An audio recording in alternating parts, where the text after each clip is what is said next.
we now know something. We can always know more about what the gene, in fact, the protein that it encodes does. Its name capon comes from its specific name, the carboxythermal PDC ligand of neuronal NOS.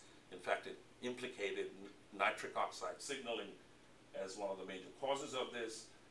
And there's now some recent evidence from us that, in fact, it could be a calcium channel regulator as well.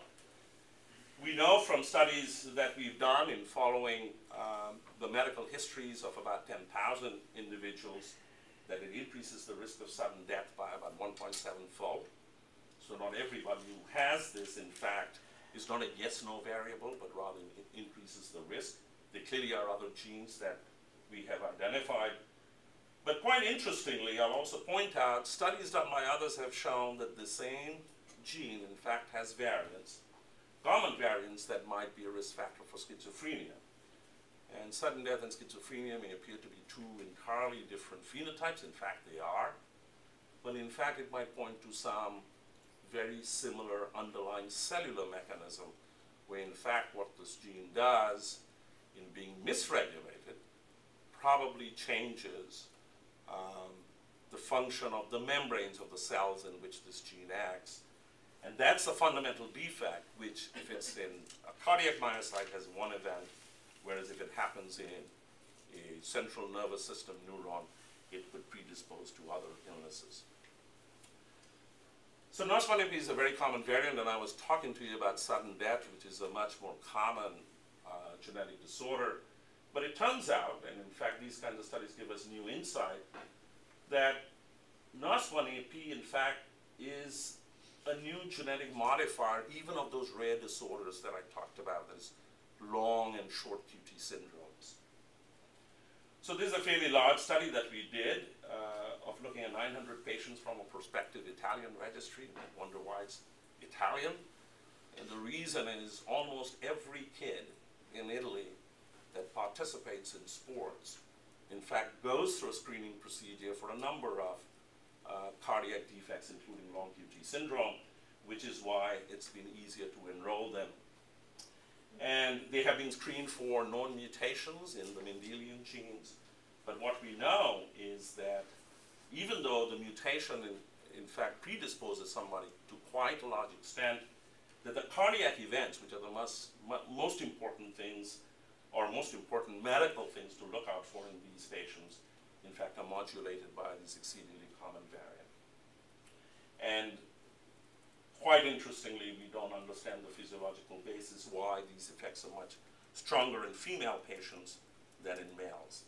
And just to give you a sense of how one might be able to stratify and individualize the kind of information that we get, I'm going to show you this. It looks much more complicated than what it is, the simple table. What we have on this vertical axis are the measurements of the QT interval itself, as to whether it's smaller than 500 or larger than 500 milliseconds, and whether these individuals, these patients who have mutations in long QT syndrome genes, have the known risk or the risk allele. So this is the risk allele, that's about a third in frequency that I told you. And then these are either male or female patients that have mutations in those other genes. These are genes specifying potassium or sodium channels. So this is the least risky group, mutations in this gene in males that have QT values under 500. So these are normed to 1. And all the other values are, in fact, the degree to which the risk increases if you are in those other categories. And depending on your existing QT value, depending on what other genes that you have, this risk can vary anywhere from being basal to about 10-fold greater. And this is knowledge based on only a single gene. And in fact, these are the kinds of studies that are being done both in volunteers to understand what the basal risk is or what causes the basal risk, as well as the risk in specific, much more vulnerable populations. So the study that I told you about was a few years ago. Those were the kinds of things that we could do when this variation technology was quite new. And many of these studies are now done through very large international consortia. And we have two kinds of studies, what are called discovery cohorts, and the names are not important, just to give you an idea that many, many groups participate, each with their own group of anywhere from hundreds to thousands of patients that are medically examined and in fact that are followed. There are other replication cohorts to make sure that when we look through the genome and have a finding, that it's true not only for those group of individuals, but rather the findings are generalizable. And so we start with about screening 48,000 individuals, and we replicate that in 37,000 individuals. These are all individuals of European descent. There's similar studies being done now in African Americans.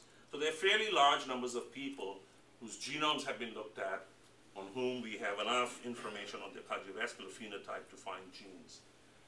And the details here are unimportant, but on the top are the first sets of genes that were implicated. And at the bottom, I've just said that 30 additional genes, pointing out that there are likely hundreds of genes that would modulate the QT and eventually, in fact, impact on somebody's risk for sudden death.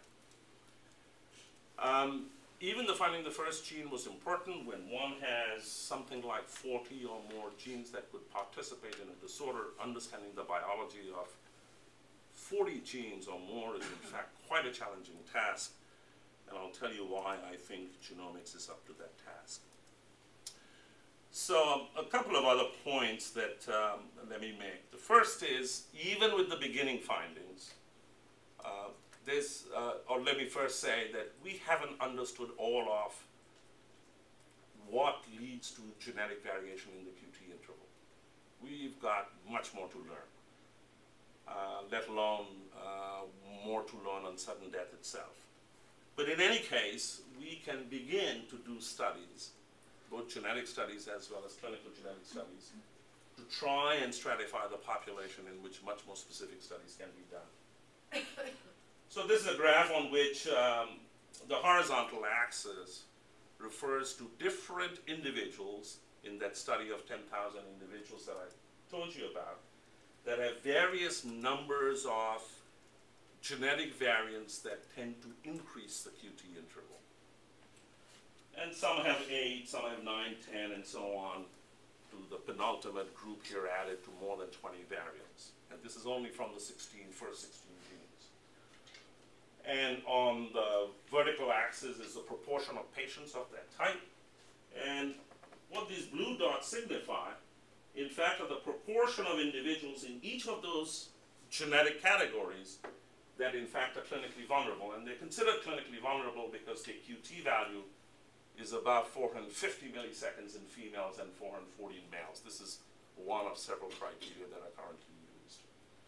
And what you find is the very large variation that we see in the kind of individuals that we could detect. Some genetic types lead to only 1% of that class being clinically vulnerable, where there are clearly others that lead to 15, 16%. And as we study more genes, the idea is that we can subset this population in ever finer categories so that we can understand etiology much, much better. So I'm trying to summarize, what is it that we learned? Compared to 5 years ago, when in fact we knew almost nothing about genetic variation in the QT interval and the common sorts of sudden death, we clearly now know of a number of genes that control the QT interval in sudden death. Our studies also show that NOS1-AP, in fact, is the major genetic risk modulator.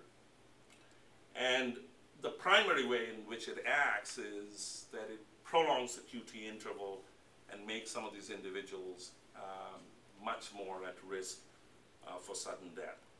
We find this is true not only in the general population, which is you and me, but also in these other much more special populations, that is individuals who already have a rare mutation that leads to a single gene defect, such as long QT syndrome.